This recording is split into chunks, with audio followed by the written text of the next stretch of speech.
नमस्कार, यो न्युज या टुडे म तुलसी रियाल। बढेको चिसोसँगै गरिब तथा विपन्नको जनजीवन दुःखदायी बनेको छ। मधेस शीत लहरको चपेटामा छ। न्यानो लुगा फाटाको अभावमा कष्टकर जीवन बिताउन बाध्य छन्। शरीरमा लगाउने न्यानो कपडा र ओड्ने ओछ्याउने सिरक डस्न नहुँदा दलित मुसरहरू पराल ओछ्यानमा रात काट्न बाध्य छन्। आर्थिक अभावले पुस्तौदेखि मुसरहरू थलिएका छन्। मुसरहरू ओछ्यान बिछ्यान खरिद गर्न नसक्दा राति आगो तापेर रात बिताइरहेका छन्। तराईमा सप्तकोशीको झनको रनाइरहेको बेला काठमाडौँमा भने समाजवादी सुसा हटले तीव्रता पाएको छ।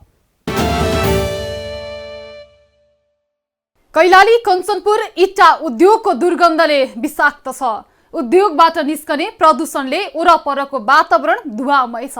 त्यसको सबैभन्दा ठूलो असर बजार, विद्यालय तथा धारा कुवाहरूमा पर्ने गरेको छ। सीमित क्षेत्रका वरिपरि रहेका घरहरू उद्योग चलेका बेला झ्याल खोल्नै नमिल्ने गरी धुवा बेडसम्मै पुग्छ। वरपर हिडुल गर्नेलाई पनि उस्तै समस्या छ। नागरिक गुनासो गर्छन्, हामीले स्वच्छ सास फेर्न समेत पाउँदैनौं।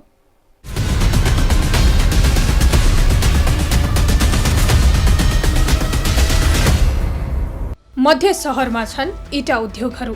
विकासशील संरचना निर्माणका लागि प्रयोग हुने इटा कैलाली कञ्चनपुरको मुख्य व्यवसाय जस्तै बनेको छ। तर उद्योगबाट निस्कने प्रदूषणले वरपरको वातावरण धुवामय छ। त्यसको सबैभन्दा ठूलो असर बजार, विद्यालय तथा धारा कुवाहरूमा पर्ने गरेको छ। सीमित क्षेत्रका वरिपरि रहेका घरहरू उद्योग चलेका बेला झ्याल खोल्नै नमिल्ने गरी धुवा बेडसम्मै पुग्छ। वरपरका हिडुल गर्नेलाई पनि उस्तै समस्या छ। सर्वसाधारण गुनासो गर्छन्, हामीले स्वच्छ सास फेर्न समेत पाउँदैनौं। तर सरकारहरू मौनता साध्छन्, जबकि स्वच्छ वातावरण अनि स्वस्थ हावामा बाँच्न पाउनु मौलिक अधिकार हो। तर अस्वाभाविक रूपमा हुने वातावरण प्रदूषणले मानव जीवन, प्रकृति तथा जैविक विविधतामा समेत प्रतिकूल असर गर्ने गरेको छ। विशेषतः उद्योग, कल कारखाना तथा इट्टा भट्टाबाट निस्किने धुलो र धुवाका कारण बढिरहेको प्रदूषणबाट नागरिक आजाद छन्।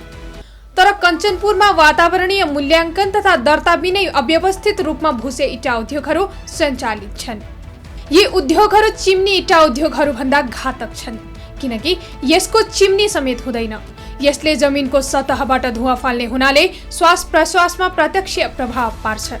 साथै करोडौं लगानीमा निर्माण गरिएका चिम्नी इट्टा उद्योगहरू करोडौं घाटा बेहोर्नु पर्दा बन्द गर्ने स्थितिमा पुगेका छन्।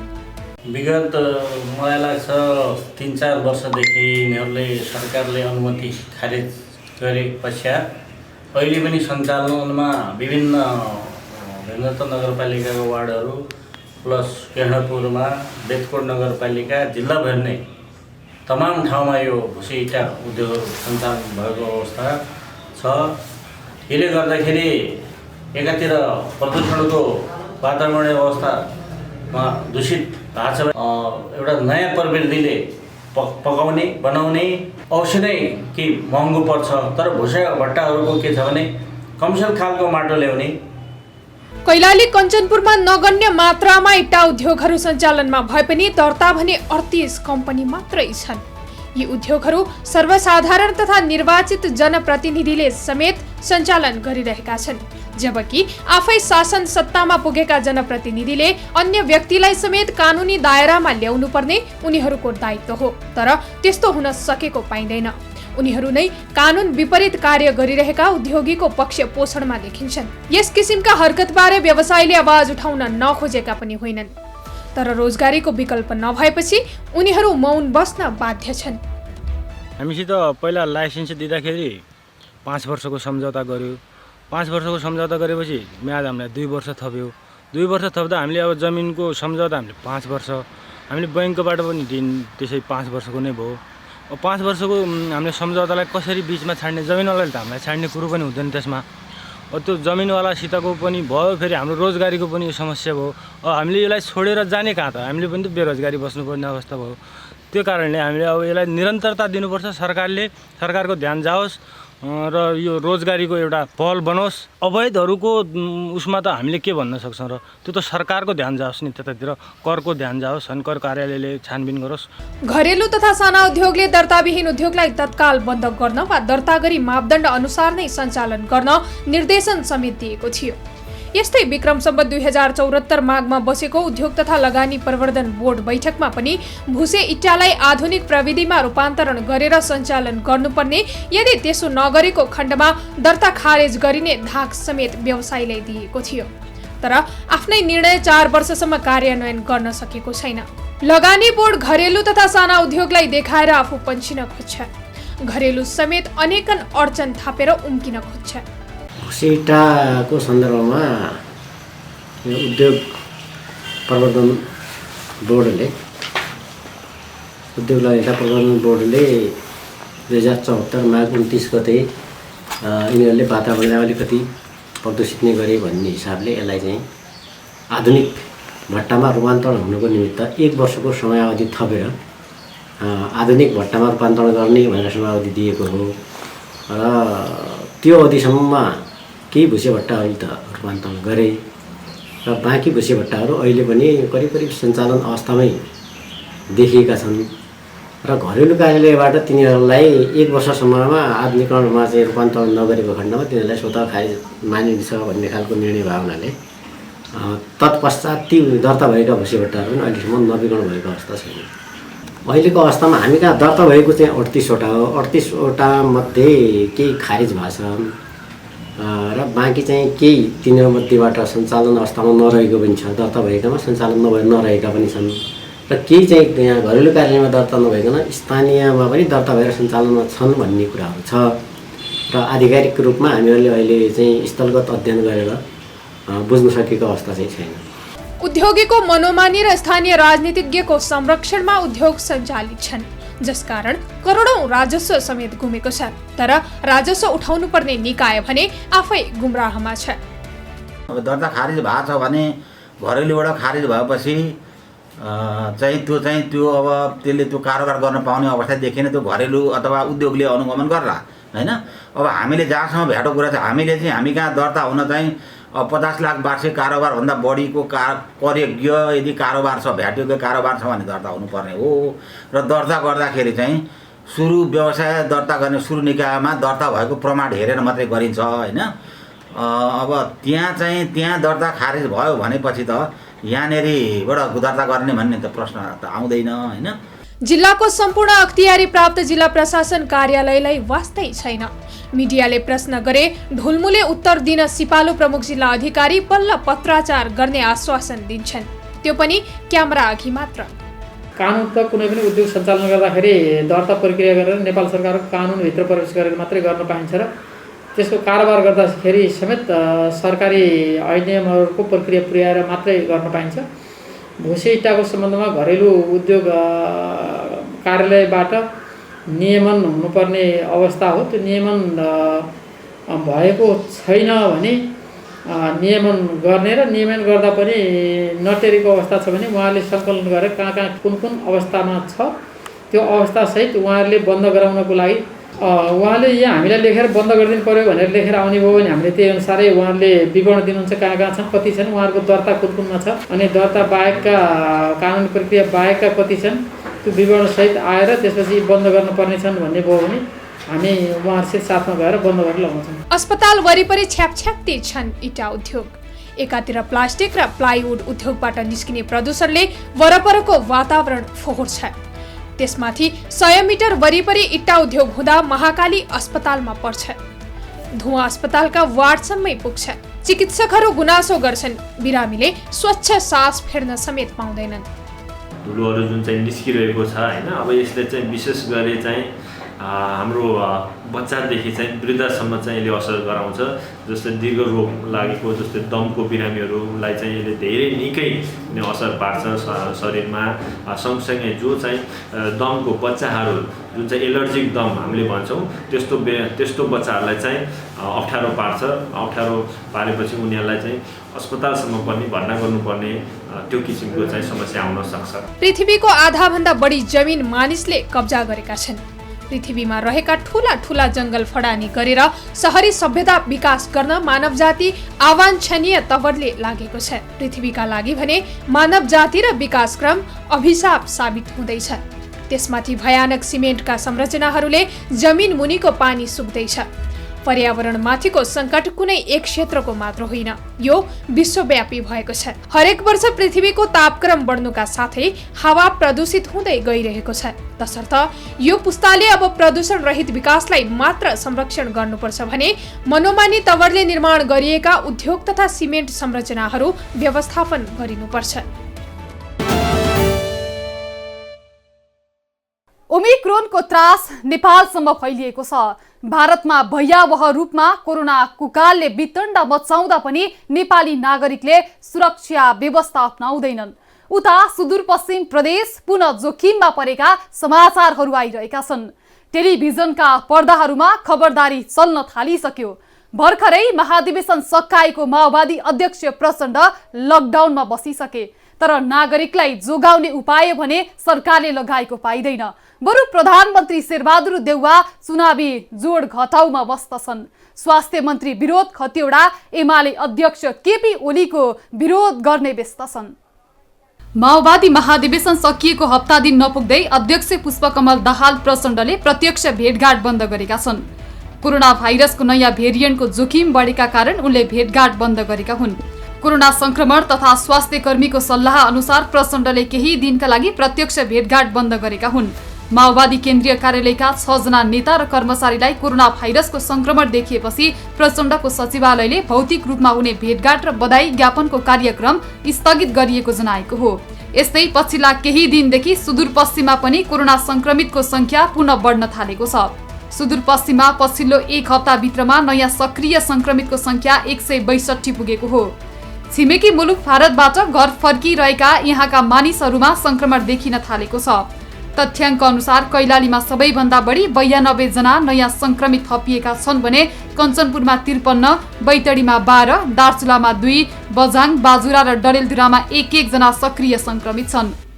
तुलसीपुर 8 स्थित असुवारा माध्यमिक विद्यालय, तुलसीपुर 6 स्थित राप्ती बाल एकाडेमी र जनता संस्कृत माध्यमिक विद्यालयका विद्यार्थी तथा शिक्षकहरूमा कोरोना देखिएको हो। तथ्याङ्क अनुसार असुवारामा 3, सुस्त श्रवणमा 6 विद्यार्थी तथा 5 जना शिक्षकमा संक्रमण पुष्टि भएको हो। त्यस्तै राप्ती बाल एकाडेमीमा अध्ययनरत 2 विद्यार्थी र जनता संस्कृत माध्यमिक विद्यालयका 1 शिक्षिकामा संक्रमण पुष्टि भएको छ। उनीहरूलाई ओमिक्रोन संक्रमण हो वा होइन भनी परीक्षणका लागि टेकुमा पठाइएको छ। कोरोना संक्रमण पश्चात यी विद्यालय बन्द गरिएका छन्। पछिल्लो समय नेपालमा पनि कोरोना संक्रमितहरू बढेका छन्, तर बैठक, भेला तथा महाधिवेशनहरू जारी छन्। सुरक्षाका मापदण्डहरू अपनाइएको पाइँदैन। यस्तै भारतमा कोभिडको नयाँ भेरिएन्ट ओमिक्रोनबाट संक्रमित हुनेको संख्या 961 पुगेको छ। बुधबार भारतमा 13,154 जनामा कोरोना संक्रमण पुष्टि भएको छ। मंगलबार भारतमा 9,195 जनामा संक्रमण देखिएको थियो। यो अघिल्लो दिनको तुलनामा 44% बढी हो। सोमबार भारतमा 6,358 जनामा कोरोना संक्रमण भएको थियो। कोरोना संक्रमणसँगै भारतमा ओमिक्रोन भेरिएन्टको संक्रमण पनि फैलिँदै गएको छ। राजधानी दिल्ली र अर्को प्रमुख सहर मुम्बईमा ओमिक्रोनको संक्रमण तीव्र भइरहेको छ। अहिले भारतभरि 961 जनामा ओमिक्रोनको संक्रमण देखिएको छ भने तीमध्ये दिल्लीमा 263 र मुम्बईमा 252 जना संक्रमित पुगेका छन्। गत मेमा भारतमा एकै दिन कोरोनाका 4,14,000 संक्रमित थपिएका थिए। त्यति बेला भारतमा डेल्टा भेरिएन्टको संक्रमण थियो। डेल्टा भेरिएन्ट भारतमै पहिलो पटक पत्ता लागेको थियो। त्यो दर घट्दै गएर डिसेम्बर 20 मा 5,326 पुगेको थियो। त्यसपछि भारतमा फेरि संक्रमण बढ्न थालेको हो। संक्रमण बढेपछि दिल्ली र महाराष्ट्रका अधिकारीहरूले सार्वजनिक कार्यक्रममा प्रतिबन्ध लगाएका छन्। यस्तै गुजरातमा समेत सार्वजनिक कार्यक्रमहरू रोक्न थालिएको छ। दक्षिण अफ्रिकामा नोभेम्बरमा पहिलो पटक देखिएको सो भेरिएन्ट अहिले भारतका 21 राज्यमा फैलिसकेको छ। दिल्ली र महाराष्ट्रमा संक्रमित बढी छन्। भारत नेपालसँग सीमाना जोडिएको मुलुक भएकाले नेपालमा सहजै संक्रमण फैलन सक्छ, तर रोक्न तयारी चुस्त बनाइएको छैन। सीमानाका खुला छन्, स्वास्थ्य मापदण्ड पालना छैन। धेरै देशमा कोरोना भाइरसको नयाँ भेरिएन्ट ओमिक्रोन फैलने क्रम तीव्र भएको भन्दै विज्ञहरूले तयारीमा तीव्रता दिनुपर्ने बताएका छन्। कांग्रेस महाधिवेशन सकिएको अर्थमन्थन नहुँदै गुट उपगुटको अभ्यास बिउतिएको छ। अचम्मको कुरा त के भने पार्टीको विधान र नीति अनि नेतृत्व निर्माणमा जुट्नुपर्ने महामन्त्री गगन थापा नै गुटका बैठकमा होटल अनि पार्टी प्यालेस धाउन थालेका छन्। सभापति शेरबहादुर देउवा विरुद्ध सशक्त कदम चाल्ने उनको चेतावनी छ। तर जुन आशामा कार्यकर्ताले मतदान गरे त्यो सपना भने उनका हरकतकै कारण तुषारापात हुने निश्चित छ। नेपाली कांग्रेसको 14औं महाधिवेशनमा संस्थापन समूहसँग प्रतिस्पर्धा गरेको डाक्टर शेखर कोइराला समूहले 2 दिन यता सक्रियता बढाएको छ। मंगलबार अनुपम फुडल्यान्डमा समूहका अगुवाको भेला गरेका कोइराला समूहले बुधबार सिंहदरबार नजिकैको बसेरा होटलमा आफ्नो समूहबाट 14औं महाधिवेशनमा उम्मेद्वार बनेका नेताहरूसँग छलफल गरेको हो। यी दुवै भेलामा छलफलको मुख्य विषय थियो देउबा विरुद्ध रणनीति निर्माण गर्नु। यसलाई शेखर समूहले भने महाधिवेशनको समीक्षाको ट्याग दिएको छ। तर दुवै भेलामा शेखर समूहले अबको रणनीतिका विषयमा समेत छलफल गरेको थियो। यो समूहले अब पार्टीमा भाग खोज्ने र पेल्न खोज्ने प्रतिवाद गर्ने रणनीतिमा देखिन्छ। तर शेखर समूहले यी दुवै पदावली प्रयोग भने गरेको छैन। तर भाव भने यो भन्दा फरक देखिँदैन। नेता कोइरालाले आफ्नो प्रतिबद्धता विपरीत समूहको बैठक बोलाएका हुन्, जबकि उनले महाधिवेशन सँगै गुट सकिने बताएका थिए। सोही समूहबाट महामन्त्रीमा विजयी भएका गगन थापाले पनि महाधिवेशनपछि कुनै पनि विचार समूहले गुटको छुट्टै भेला गर्न नहुने बताएका थिए। यद्यपि महाधिवेशनको मत परिणाम आएको 15 दिन नबित्दै उनैले गुटको अभ्यास थालेका छन्। सभापति देउवाले पनि आफूलाई वडादेखि केन्द्रसम्म नेपाली कांग्रेसमा आबद्ध सबैको सभापति बताएका थिए। उनले सबैलाई समेटेर निष्पक्ष रूपमा काम गर्ने प्रतिबद्धता व्यक्त गरेका थिए। उहाँ पार्टी सभापति निर्वाचित हुनुभएको छ, अत्यन्त खुसीको कुरा हो र हामीलाई पूर्ण विश्वास थियो उहाँ पार्टीको सभापति निर्वाचित हुने कुरामा कुनै दुविधा थिएन, पुरा विश्वास पनि थियो र उहाँलाई जसरी पार्टीको समग्र पार्टी पङ्क्तिले समर्थन गर्यो त्यसबाट पनि के जाहेर हुन्छ भने उहाँ सबै नेताहरूलाई जोड्न सक्नुहुन्छ। कसैलाई पनि असुरक्षाको अनुभूति हुने परिस्थिति आउँदैन भन्ने विश्वासले नै सबैले उहाँलाई सहयोग पनि गर्नुभयो, समर्थन पनि गर्नुभयो। र मलाई के कुरामा विश्वास छ भने अब हाम्रो मूल अर्जुन दृष्टि भनेको आउने आम निर्वाचन, त्यो आउने निर्वाचनमा पार्टीलाई एक बनाएर लान सक्ने जुन उहाँको खुबी छ त्यो नै उहाँको यो दोस्रो कार्यकालमा निर्वाचित हुनुको मूल कारण हो भन्ने मलाई लागेको छ। र उहाँको दोस्रो कार्यकाल हामी एउटा स्ट्रङ टिमवर्क गरेर यो पार्टीलाई आधुनिक, सुदृढ, विस्तारित, जनता केन्द्रित, देश केन्द्रित, देशको स्वार्थ र आवश्यकता केन्द्रित पार्टीको रूपमा एउटा गतिशील पार्टी हामी निर्माण गर्छौँ। उहाँ व्यवस्थापन गर्नुहुन्छ, शेरबहादुरजीको मूल खुबी नै यो व्यवस्थापन गर्न सक्ने उहाँको खुबी हो। नेपाली कांग्रेसको विधानमा नेपाली कांग्रेसका विभिन्न तहगत कार्य समितिहरूको निर्माण गर्ने क्रममा निर्वाचनको माध्यमबाट गर्ने भनेर हामीले लेखेका छौँ। त्यस कारणले केन्द्रीय कार्य समिति या स्थानीय वडा समिति बनाउँदाखेरि पनि हामीले निर्वाचनको प्रक्रियाबाटै त्यो वडा समिति गराउनुपर्छ। त्यहाँले यो निर्वाचनको माध्यमबाट हजारौँ हजार नेता र कार्यकर्ताहरूले निर्वाचनमा पदीय जिम्मेवारी प्राप्त गर्नुभएको छ, विजयी हुनुभएको छ र त्यति नै हजारौँ हजार कार्यकर्ताहरूले पदीय जिम्मेवारी पाउन असफल पनि हुनुभएको छ। त्यहाँ निर्वाचनमा विजयी भएका साथीहरूले, नेताहरूले आफैसँग प्रतिस्पर्धा गरेको र सफलता प्राप्त गर्न नसकेकाहरूलाई पनि समेटेर लानु नै हाम्रो साझा दायित्व हो। यसमा अब जे त भयो परिणाम जेसुकै आए पनि पछाडि छुटेका अर्थात् पराजय भोग्नुभएका नेता कार्यकर्ताहरूलाई कसरी समेटेर लाने त उहाँहरूलाई पनि हामीले अब कतिपय महत्त्वपूर्ण साथीहरूलाई कार्य समितिमा राख्छौँ। योभन्दा अगाडि पनि त्यो प्रचलन छ र त्यसपछि पार्टीका विभिन्न साङ्गठनिक निकायहरूमा उहाँहरूलाई पनि आबद्ध गरेरै अगाडि बढ्ने हो। र अब नेपाली कांग्रेसका सभापति शेरबहादुर देउवाले पनि केन्द्रीय समितिमा पनि धेरै साथीहरूलाई समेटिरहनु भएकै छ। शेखर समूहले देउवाको बोली र व्यवहार फरक परेको बताएका छन्।